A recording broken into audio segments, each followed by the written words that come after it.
Some horses get into freeze mode.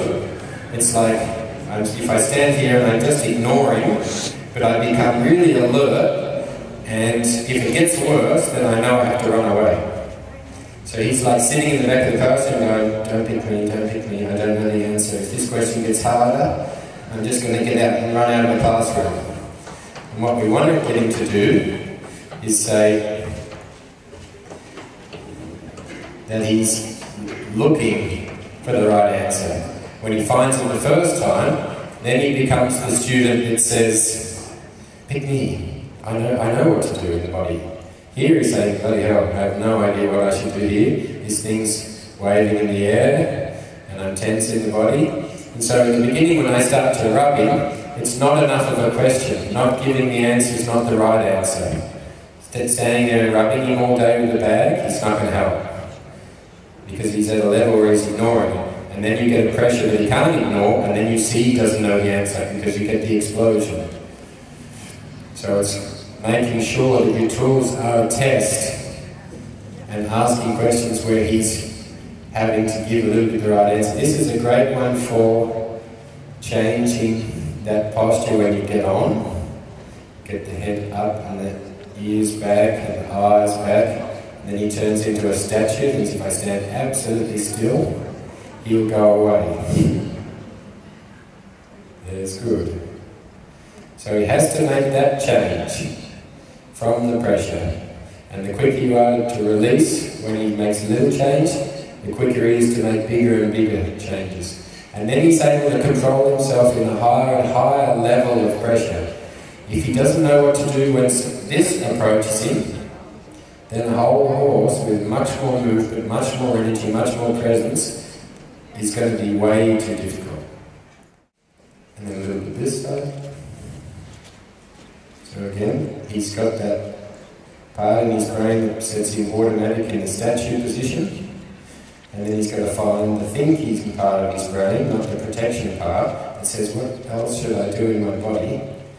There he starts to slightly look at the ground. There he slightly looks at the bag, it gets less. So you're just rewarding any change in his body that gets better than it was before.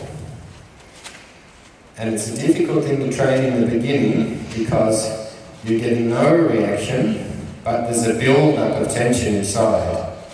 And then when the pressure gets too much that he can't stand and ignore it and hope it goes away, then you get the explosion. Different to a horse that reacts right away, and you can begin to teach him. I have to just keep saying, keep trying, what's 1 plus 1? What's 1 plus 1? Hello, what's 1 plus 1? I don't know! Good boy. So he has to also learn to participate. Don't go into that part of your brain that doesn't allow you access to your environment. Because the longer you're away, when you come back, the pressure is more.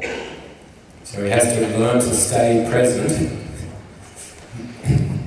Now you see the importance of the groundwork. If I don't have the turning of the hind leg, he can just turn and run away from me. It also will be a little bit the same in the riding. If he's getting tense and you can't turn the hind leg, then he just takes off.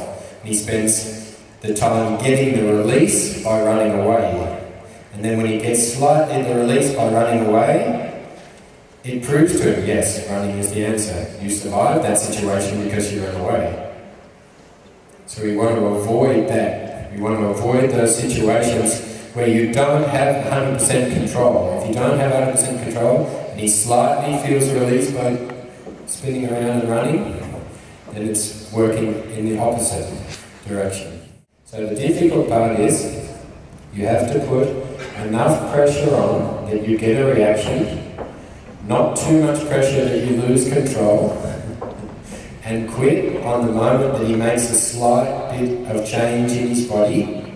So we don't want this. This is not a good, this is going to la la land and hoping the idiot with the flag will go away. And of course, when the pressure gets too much, then you see he doesn't know the answer. So it's continuing. There he breathes a bit heavier. The head's moving left and right. Where should I go? Where should I put myself?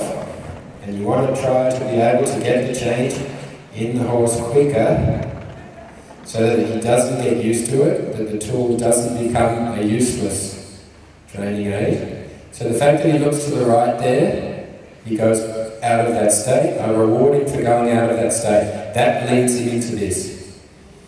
And so then step by step he starts to, when he feels the pressure or the approach of something,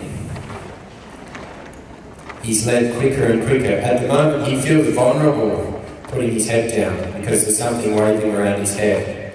But in the end he will trust it because he feels from the physical action he takes in the body, he feels better. There's no proof of it yet because he hasn't done it enough.